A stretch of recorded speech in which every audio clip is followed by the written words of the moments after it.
Hello, everybody. Hello, listeners. Episode 5 of The Most Famous Person I Barely Met. I'm John McCaffrey, and I'm very delighted to introduce a fellow author, exciting author, really good writer, nice person from California, Martha Engber. She told me to say it like I sneezing. Engber, Martha Engber. So, hi, Very Martha. How are you? Yeah, very good, very good. I really enjoyed your podcast, and Thank I think you. it's hilarious. And Thank you. I will try to live up to the title and the in. Well, you're famous anyway, so what's the difference? But I like compliments. I'm not a person who's afraid of compliments. In fact, I need compliments. So thank you so much. My Martha, pleasure. Martha. So I will ask a few questions to start, just to get the ball rolling and people knowing who you are. So who are you? How's that for an Well, open-ending question? Just whatever, just introduce yourself a little bit. so I was born and raised in the Chicago area, and so that's why I set one of my books there, Winter Light. And the sequel to that is coming out in November through Vine Leaves Press, which for your listeners is where I know you from. That's right. And that'll be called Scattered Light. So Winter Oh, Light, Scattered Light. And so I'm excited about that. And I have that'll be my sixth book coming out. wow. But I grew up in the Chicago area, and then I came out here in California in 1993, and I discovered mountains, and I thought that was lovely. And I discovered an ocean. I'm like, that's even better. So I am not going to consider going back and living in Chicago or anywhere else anytime soon because it just has everything I love. Oh, how nice. Yeah, I should have mentioned that. So I know Martha through the great publisher Vine Leaves Press that's done my collections. You can buy 30 to 40 of those books anytime you want. Just go buy them. Great publisher, Jessica Bell, Exactly. who we send out great admiration for. She's very talented and it's a really nice press. And I read Martha's book. She's got six, but I read one, Bliss Road, which I recommend highly. Great writer, feeling about her father and her family, a lot of soul there. And Chicago. See, I'm from Rochester, so I always call Rochester the Chicago of upstate New York, but I just made that up right now. But are It you is not the Chicago of, I'm just going to put that now? out there. Now, there's no But I ocean do in like that. Chicago, right? But there's a lake there, right? There's a Great Lake, right? There's a lake. There's a lake, but on lakes, unless it's a complete storm in which you probably shouldn't be out anyway, there are rarely waves. And so when I came out here, I would stand at the cliff in Santa Cruz and look at all the surfers Oh, and be really nice. jealous. And I'm like, that's amazing. So eventually I started taking some lessons and learned how to do it. So now every time Oh, I'm out on my board, yeah, I figured I should show yeah, you please. where. See, this is my office. There's my bike. There's my Oh, board. There's my skis. And right behind me wow. is my wetsuit. So My God, that's yeah, so yeah, I enjoy cool. California. I don't blame you. So how close are you to the beach? Only a 45-minute drive, and so I get out. I've got a surf crew I surf with, and yeah, it's really Really? fun. We do really dinky little waves, or at least I do, and I feel wonderful on them and super powerful and I real don't. superhero-like. Wow. Are you afraid of sharks? Are you afraid of sharks out there? No, not really, because the kelp beds do a pretty good job of keeping sharks kind of Oh, really? away. And there's actually a nursery. It's pretty famous now. You can go on YouTube and see. They have helicopters will go up and then they'll take views down, and you can see the sharks kind of swimming below. But it's a nursery, and they go eat elsewhere, and That that's wouldn't that they wouldn't kind of make me roam. feel better. I don't know if I'd want to see that. I'm afraid of kelp. Are you kidding me? Kelp can be Yeah, yeah, dangerous, I think. I don't eat it. I don't swim next to it. That's yeah, very cool. What's the water yeah. type? Is it always, can you surf all It's year round? it's usually somewhere between say 54 and 58, I Okay. think. Always? So I mean, yeah, yeah. So I mean, Oh, 58 is just practically balmy. So So you have to wear wetsuit yeah. summer all the time. It doesn't Well, matter. I Uh-huh. do, and I wear a 5 mil, and really super heavy most of the year. But some people will be out there and they'll be like in their bikinis, and you're like, "Well, go for you. That's awesome," Well, but I can't do I it. think sharks would rather eat someone in a bikini, so it's better to have the wetsuit on. That's what I've been Well, told. that's the thing about sharks, though, is they don't really like people in terms of we just don't taste Okay. good, Well, and thank you. so I know I yeah, don't. I'm told that. yeah. Martha, so how so that was a real thing to learn surfing, to go out there. That was it hard to learn? Yeah, yeah. It has a pretty steep learning curve, and it's all Uh-huh. the stuff they don't tell you. If you go for a lesson, it's great. The instructor gets behind you, and they tell you when to go, and they shove you so that you can actually have a chance to get up. And you Uh-huh. think, oh man, I'm awesome. I got up a couple times. Then you go out, and when you go out on your own, everything else is an issue. You got to learn how to get in. You got to learn how to get out. Under sketchy Yeah, there's a circumstances. whole You etiquette have to it. yeah, you have to learn how to turn your board around and time it so that you can actually get going. And so, you got to read the fine print. Yeah. And God, I live near the ocean right now. I boogie board, Yeah. or I used to. Oh, I can never stand. I just, for some reason, I can't stand. But whenever I watch movies or whatever I'm just transfixed. Like there's a yeah. terrible movie called Point Break with, Oh, yeah. and Oh, it's not a terrible movie. It's a well, cult wonder you're such a sweet person. You're such a sweet person. I mean, with Keanu Reeves, Patrick Swayze, but there's surfing in can't it, go and wrong. I can't stop. I can't not watch. And Yeah.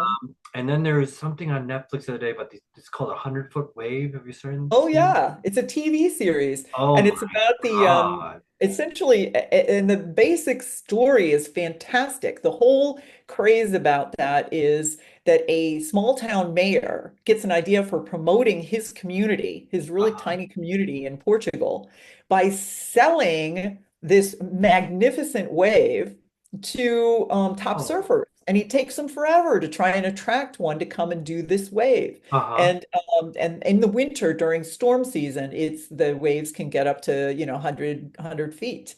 And That's it is insane. amazing to watch that, you So know.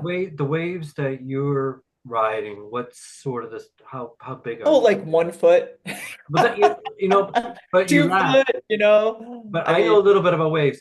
That ain't tiny. I mean, a 3 foot wave is a big wave, right? I it mean, can be if there's a big swell behind it, and they mean that's the energy coming at you. yeah. And but they have websites now where you can look at all those stats and determine if you're taking your life in your own hands or it's a good day to go, you know. I'm gonna start a show called 100 Foot Kelp. You know, like take on. Ah, I think there's kelp, an audience for kelp, kelp riding.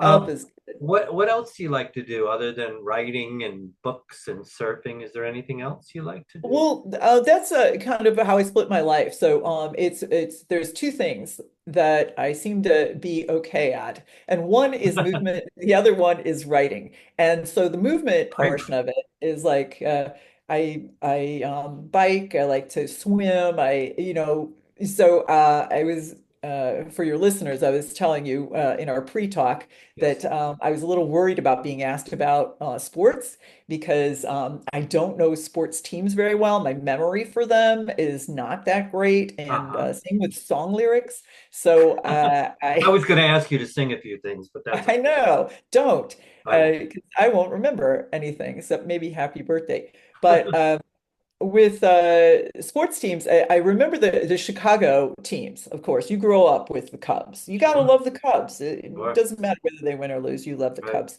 That's And right. then the Bears and the Bulls. So I got those down. But anywhere else, I have, hard time remembering them. But I do like to do all of that stuff. Oh, So nice. yeah, and so hiking, it doesn't matter what, I'll give it a shot. So You long as I'm not bungee jumping, I'm not that much of a so risk are you in taker. Redwood country? Are you in the Yeah, Redwood? Okay. yeah, there are redwoods nearby, Is that where and you hike? yeah, yeah, all over. You can do you can do the beach hiking, you can do the mountain hiking, you can do the inland. You know, hiking, in the wildflower season. So Oh, it's really nice. great. And so I turned into a trainer, right? I was originally a journalist. Okay. And when I came out here, my kids were little, so I started writing. That's when I started writing. Uh, Oh, but then I also started teaching classes and was really terrible at first. I I don't mean, believe really that. bad. I know, but yeah, you can use your imagination. But anyway, with the I accrued experience over time and then began as a trainer. And the two oddly go great together for two reasons. One is that I can get all of my energy out in order to be able to sit to write for long periods. Otherwise I can't Yeah. really do it. And the second is that the two skills really dovetail well. Hmm. It's like, when you're training, it's like you're able to you have to research what's going on with your clients, you Right. have to plan, you have to, you're using encouragement all the time, and you have to do the same things with as a writer, I think. Oh, You yeah, know, you want to absolutely. hang out No, with I agree. people who are like cheerful and you're gonna encourage you That's and true. That's true. you That's know, true. Oh, so well yeah. put. And Yeah. and just before we move on to the entree to the main meal, tell us a little bit about the writing. What's coming up for you? What have you been working on? I know you got some good news on some things and selling things. So give us a little breakdown on the writing. Yeah, besides the books, which are coming along great, and you mentioned Bliss Road, so thanks a lot about that. I It has love to this road. do, Great book. yeah. Well, thank you. Because I always feel like I should promote it as a public service announcement Mm, because it's about my growing up with my undiagnosed autistic dad, and so many people come forward and they're like, "Oh my gosh, that's my experience. I wish we had a diagnosis. It would have made family life a lot easier." yeah. And especially nowadays, there's some folks who are worried about MMR vaccines causing autism, which of course is not true. And so, it's like a good book to read that'll lay things out for you. Oh, good. So Yeah, I I like that. recommend it. Recommend it. Yeah. And what's And new? What do you have new? well, we recently, with me and my writing partners, Carolyn R. Russell and Tom Tolley on the East Oh, Coast, nice. we got together not long after I wrote a short story, and Carolyn had the audacity to say that would make a great TV show. And I was kind of between projects, and so I'm thinking, wow, a TV show, haven't done one of those. And Hmm. so I had a little meeting and found Carolyn and Tom, and she actually pulled him in. And then we started developing the show. And it's a sci-fi thriller called The Record Shop.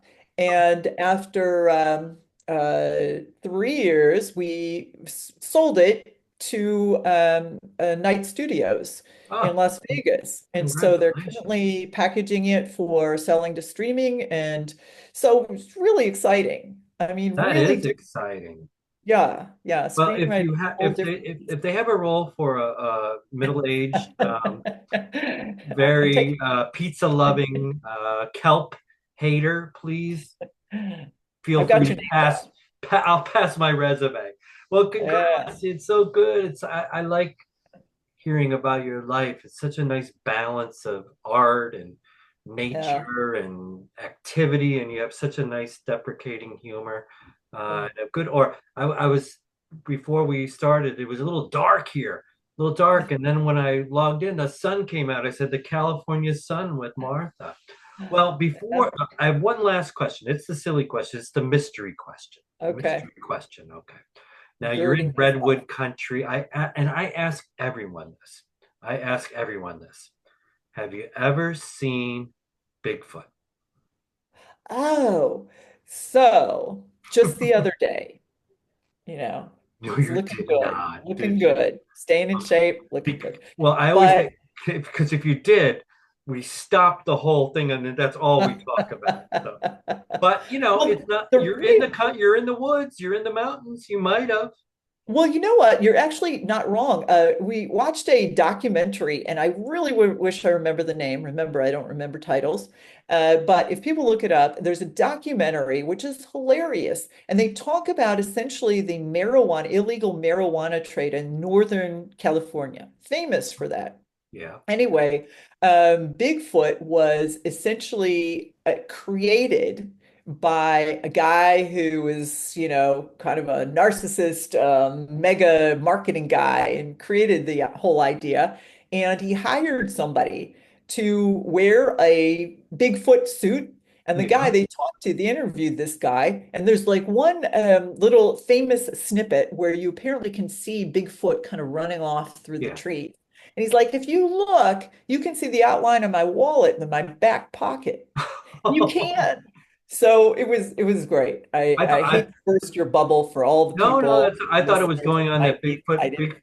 Bigfoot was harvesting the marijuana and smoking it a little bit. But listen, Yeah. I'll go with the fantasy. That's okay. You ruined my I whole think dream. I know I did. I was a party pooper. All Sorry. right, Martha, you're very fun. Tell me and the audience, who is the most famous person you barely met? Okay, so I had to think about this because I, of course, have been a suburban person my whole life. And so we don't tend to hang out with celebrities. So I thought about it a little bit. And so I'll set this up for you. I Okay. graduate from high school. I spent a year in New Jersey. My dad changed jobs.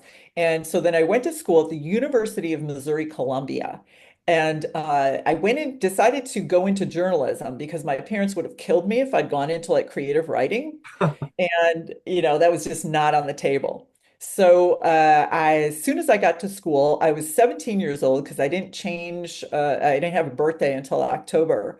And so immediately I signed up for the student newspaper to write for them. And they were called the Man Eater. That's what it was called, which is still Okay. a great name, It right? is great. Yeah. And I'm ready. I'm going to do anything because I fancied myself as a writer.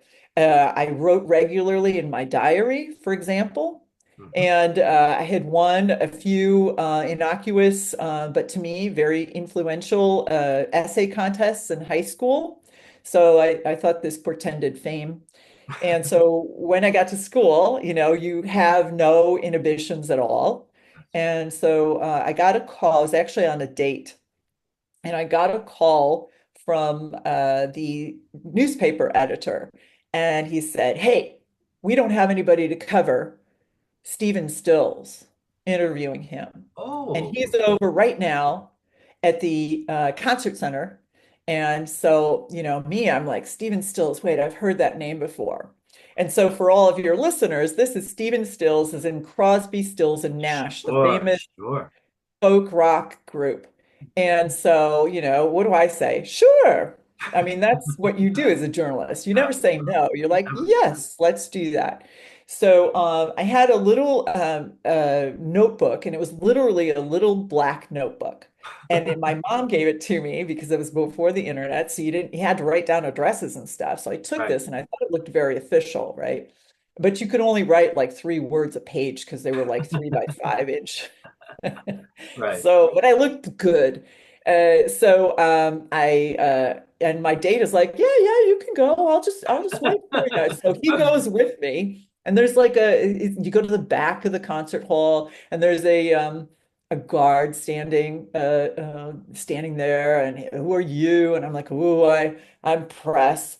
And he ushers me in. My date ends up waiting, and so I go through, and they take me down the back stairs to a really crappy little room that is, I guess, a dressing room. Right? It's vinyl tile floor and Right. a crummy little couch and a mirror, and that's kind of it.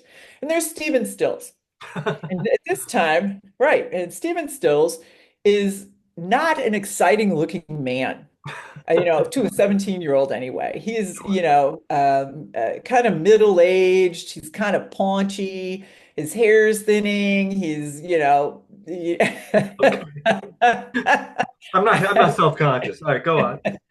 remember, this is to a Go on, 17-year-old. go on, go on, go on. Yes, yes. So and I'm like, hello, and I don't know anything. You have to appreciate, I know nothing about Stephen Stills other than he sings. Right. And I don't even know songs. Like if he said, like, what's your favorite song? I'd be like, well, why don't you tell me your favorite song, you know? Uh, so I said one of the first things I said, wow, because you could hear kind of the crowd and they were still clapping and stuff. And I said, it sounds like it went pretty well out there. And he said, pretty well. You know, and he told me my first lesson of interviewing celebrities is you never say something that he said you really you mean it's not fabulous, so Oh you my gotta juice them a little bit, yeah, yeah. oh, I heard it sounded like it went fabulous. Anyway, so as he was doing this and talking to me, he's slowly uh shredding a styrofoam cup, Okay. just picking away at it, and it didn't look at me all that much. And, so I'm like, oh, just keep asking questions. And I guess I felt like, okay, that's enough. And so I very politely said, oh, thanks a lot, Yeah. see ya. And so I took off and that night wrote this article about how he racked the stadium. I really up for the dude. Yeah, and so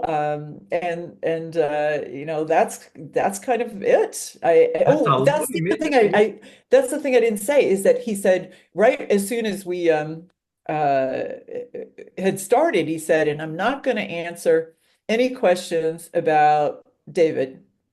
And I'm like, Okay. oh, and he said, yep, no questions about his incarceration. And I said, incarceration. That's kind of interesting Yeah, because I yeah. did no Now that I think research. about it, Now that I think about it, so I'm like, oh, I wonder what happened there. yeah, what And did happen? I know I couldn't ask him though, because he said he wasn't going to answer anything. And so after this interview and I wrote everything, it's like he was in one ear out the other for me. I was going on to Sure. I was going on to a party after that. What do I care about Stephen You had a Stills after date. that? Right? He's out of there. But then I realized this as I'm going to be talking to you, I'm like, I still don't know what happened to David Nash. I So know. I looked it up for all of your listeners, so it won't Yes, bother you. Your yes, curiosity will be yes, satiated. yes. He was convicted of drug and weapons charges. Right. Okay. Spent 5 years in prison. Well, that would. There you go. That's Yeah. really good. That's a good Yeah. story. I like that so Yeah. much. And See, it got me.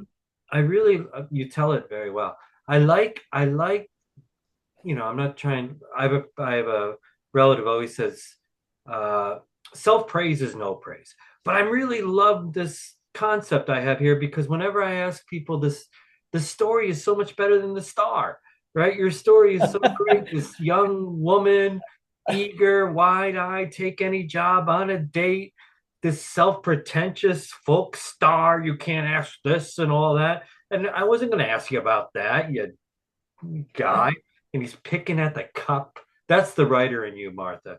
The picking at the styrofoam cup and all that. I, But I do they like were, those details.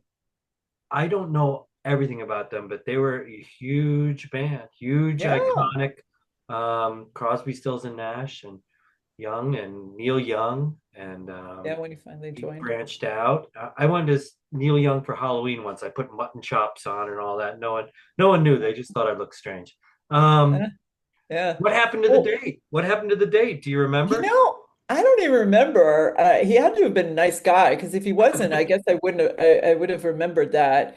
I don't think it went anywhere because I married somebody completely different. A couple. Well, Well, you after know, my senior yeah. I year. mean, But maybe he was thrown off by Stills. You know what I mean? And like, yeah, uh, yeah, it and was do you fun. like their music? Did you ever listen to their music after or Oh get? yeah, I really did. I couldn't have named any for you or sung the words for Okay. you because I come up from a dance background, so I was all about the rhythm, right? Right, right, And then I years later would actually listen to certain lyrics and be horrified by what the lyrics were. right. So, but it got me talking to him, got me used to talking. In other words, to this day, I have no what do you call it? What do you call it? I don't get nervous in front of celebrity people at all. Like I have no, like there's no star that could make my knees wiggle or anything That's because, right. I ended up talking to Marlo Thomas Oh, over, I love when Marlo I was Thomas. doing That journalism. girl, that girl. that girl. And James Lovell was another great interview. Oh yeah. Super nice guy. He was the Apollo 13 Yeah. Sure. captain. And what a story. And so talking to him was cool. And but I did have one case where it was pretty cool. I got essentially a play. I won a semifinalist prize from a play based in the contest was run out of LA. Any case, I'm like, oh, that's great. But then I got a letter from one of the judges who happened to also be an actor, and he's like, I want to stage your play. And so I'm like, wow, that's amazing. That is great. That's a really nice thing. So he ended up doing it, and then he said, and who I've got is only two-person play, and who he had for the female was Jill Whalen, who Oh, is Vicky on The Love Boat. oh, I know. She played oh, Captain.